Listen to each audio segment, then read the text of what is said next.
They're serious about those fines. They are, apparently so. Get those tires off. I never get them on, but I don't put them on either. Yeah. All weather tires, right? Sure. They do I the just job. hope that we have a nice winter and I don't Right. need them. But Yeah, but you know, as it kind of comes to an end to kind of get those tires removed, Yes. that's a good sign that the spring season is here. It is. We've been point. enjoying it. Yeah, Yes. I feel like the temperatures have not really been that low in the past couple days. No, even though we've had the cloud coverage, Yeah. the rain, it really has felt quite nice out there. And these are just some of the views that we got to experience over downtown Portland earlier today. The gray skies, yes, they are present, but those temperatures still managing to get up into the mid to upper 50s in many cases. And if anything, it never slows down the beauty that's seen along the Portland waterfront with those cherry blossoms. Today's temperatures managing to get back up into the upper 50s for us up and down the I-5 corridor. And just to put it all into perspective, on average, our daytime high temperature this time of year, well, right there at 58 degrees. So we are where we should be, as our rain accumulation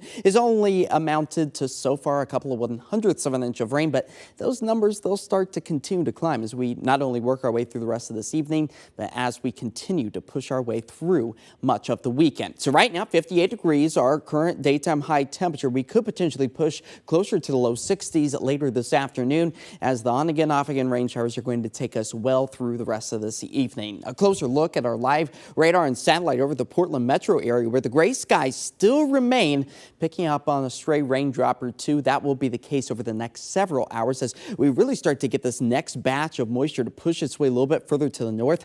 Those yellows, a good indication of heavier downpours that we do expect to see slide through the Portland metro area by about the time we get to 5, 6, 7 o'clock, likely going to be when we see the heaviest of the rain. But out towards the southwest corner of the state, that's our best chance to see maybe a rumble of thunder, a bolt of lightning, small hail, all a possibility. But you'll notice that becomes a little bit more widespread for the start of our weekend. Saturday, not expecting to see severe thunderstorms, but again, lightning is a potential and maybe one of the greatest threats. So if you do have those outdoor activities planned, when thunder roars, be sure to head indoors. That's nothing you want to play around with. A small hail and maybe even some sleet up in elevation is a possibility. And that's all due to this cool pocket of air that's going to continue to sit over much of the Pacific Northwest. The warming trend out towards the Rocky Mountain states and out towards the Lone Star State as the cooler pocket of air moves its way back over the western half of the country. That's going to keep our temperatures on the cooler side of things.